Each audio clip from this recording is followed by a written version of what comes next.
नमो बुद्धाय, जय भीम. आपणा सर्व पत्रकार बंधूंना, त्याचबरोबर आमचे कोर कमिटीचे पदाधिकारी यांना सुद्धा मंगलकामना, शुभकामना. संपूर्ण औरंगाबाद शहरातील राजकीय, सामाजिक, धार्मिक, शैक्षणिक, वैद्यकीय यांना सर्वांना सुद्धा मंगलकामना. आमचा संपूर्ण तमाम बौद्ध उपासक उपासिका यांना सुद्धा मंगलकामना. मी असं सर्वांना गृहीत धरतो की आपण सर्वजण या जागतिक परिषदेसाठी उपस्थित आहात. ही परिषद दिनांक 26, 27, 28 फेब्रुवारी 1 आणि 2 मार्च अशी 5 दिवसाची ही जागतिक धम्म परिषद आहे. 70 वर्षानंतर ही परिषद आपल्या महान अशा पवित्र ठिकाणी की ज्या जागेला डॉक्टर बाबासाहेब आंबेडकरांचे पदस्पर्शाने पावन झालेली भूमी आहे, म्हणजे ते ऐतिहासिक शहर म्हणजे औरंगाबाद शहर, छत्रपती संभाजीनगर या नगरामध्ये ही परिषद होत आहे. हे तुमचं आणि माझं भूषण आहे.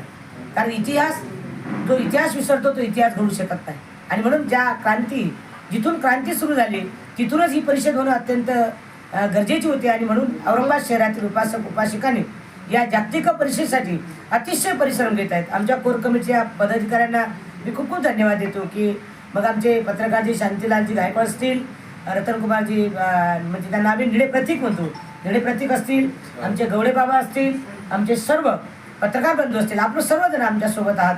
ही जी परिषद आहे यशस्वी करण्यासाठी जवळपास 30 देशातील बौद्ध भिक्खू आणि भिक्खूंनी आपण या कार्यक्रमासाठी निमंत्रित केलेलं आहे.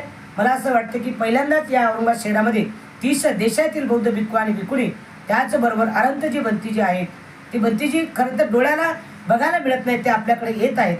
म्हणजे जपानचे येत आहेत आणि म्यानमारचे, अशा दोन्ही देशातील अरंत बंतीजी आपल्याकडे आपल्या औरंगाबाद शहरातील उपासक उपासिकांना आशीर्वाद देण्यासाठी, मंगलकामना देण्यासाठी येत आहेत.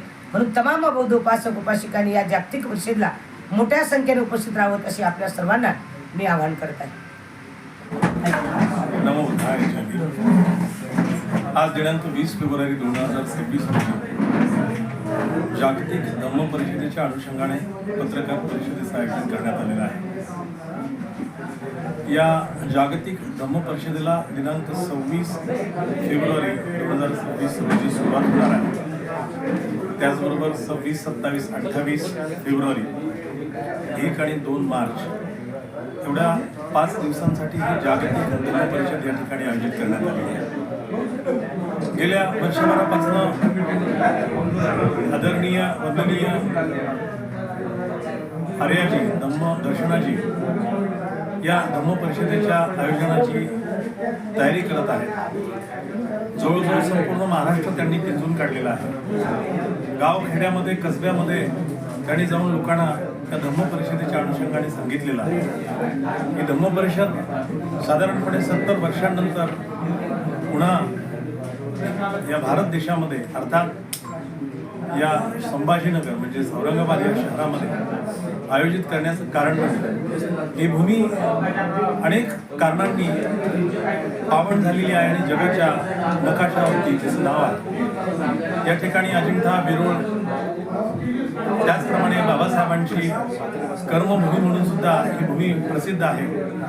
आणि या भूमीमध्ये भीम टेकडी या परिसरामध्ये या धम्म परिषदेचं आयोजन करण्यात आलेलं आहे. या धम्म परिषदेमध्ये जगभरातल्या 30 देशांमधून बौद्ध भिक्खू मोठ्या संख्येने येणार आहेत. अनेक बौद्ध भिक्खू या ठिकाणी धम्म देसना देणार आहेत. त्याचबरोबर या ठिकाणी या धम्म परिषदेसाठी जपान, कंबोडिया, थायलंड, चायना आणि लाओस, श्रीलंका, बर्मा अशा विविध देशांमधनं हे जी भिक्खू संघाचे लोक येणार आहेत त्यामध्ये अरंत भिक्खूसुद्धा असणार आहेत. आणि या अरंत भिक्खूंना याच देही याच डोळा बघण्याची ही जी अपूर्व संधी या शहरातील समस्त नागरिकांना मिळणार आहे. आणि त्यांच्या प्रवचनातनं, त्यांच्या धम्म देसण्यातनं या समाजामध्ये आपल्याला कल्पना आहे की मोठ्या प्रमाणामध्ये लोक बाहेर देशामध्ये जाऊन बुद्धांचं नाव घेतात, परंतु बुद्धांच्या त्या विनयाप्रमाणे वागत नाहीत. आणि ही सगळ्यात मोठी खंत आहे.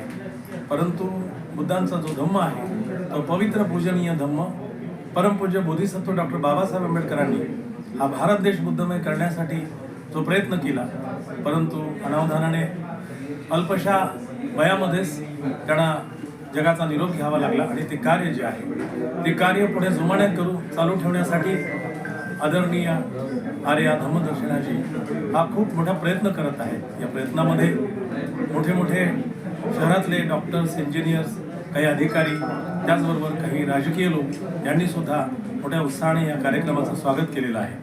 आणि हा कार्यक्रम यशस्वी करण्यासाठी या पत्रकार बंधूंनी जर समजा या माध्यमातून या बातम्या वर्तमानपत्रांमध्ये, TV चॅनल्सला जर पोचवल्या तर निश्चितपणे त्यांचं सहकार्य होईल. आणि मी आवाहन करतो की या जागतिक धम्म परिषदेला मोठ्या संख्येने लोकांनी यावं, उपस्थित राहावं. त्या ठिकाणी भोजनाची सुद्धा व्यवस्था आहे. बाहेर देशातून येणाऱ्या भिक्खूंसाठी राहण्याची सुद्धा अतिशय सुंदर अशी व्यवस्था केलेली आहे.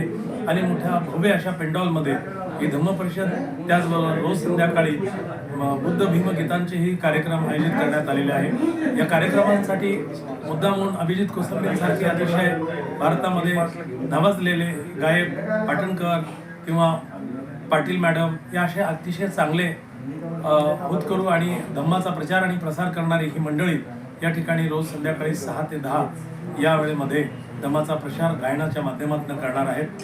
आणि हा सगळा अतिशय भव्य दिव्य असा जो कार्यक्रम आहे, या कार्यक्रमासाठी केवळ भारतातले नाही तर भारताच्या बाहेरचे लोक येणारच आहेत. परंतु विशेषतः बाबासाहेबांच्या पावन स्पर्शाने ही भूमी ज्या पद्धतीने समाजामध्ये धम्माचा प्रचार आणि प्रसार करण्यासाठी लोक थोडेसे कचरतात, परंतु धम्मदर्शनांनी हा एक प्रकारचा एक विडा उचलल्यासारखा आहे. आणि हा जागतिक धम्म परिषदेचा जो कार्यक्रम आहे, या कार्यक्रमासाठी आदरणीय धम्मदर्शना प्रत्येकाला अतिशय व्यक्तिगत रीती सुद्धा सांगतायत. मग आदरणीय आठवलेजी असो, आदरणीय संजयजी सिरसाट असो किंवा इतर आणखीन कोणी मान्यवर असो, या सगळ्यांना या कार्यक्रमामध्ये आयोजित केलेलं आहे, बोलवलेलं आहे. ते सगळे येऊन उपस्थित राहतील आणि या कार्यक्रमाची शोभा वाढवतील. आपण सुद्धा सगळ्यांनी यावं आणि हा कार्यक्रम 5 दिवसाचा ह्या धम्म परिषदेचा मोठ्या उत्साहाने आणि अतिशय मोठ्या गर्दीने किंवा जमावाने आपण या कार्यक्रमामध्ये उपस्थिती द्याल अशी निश्चितपणे अपेक्षा व्यक्त करतो.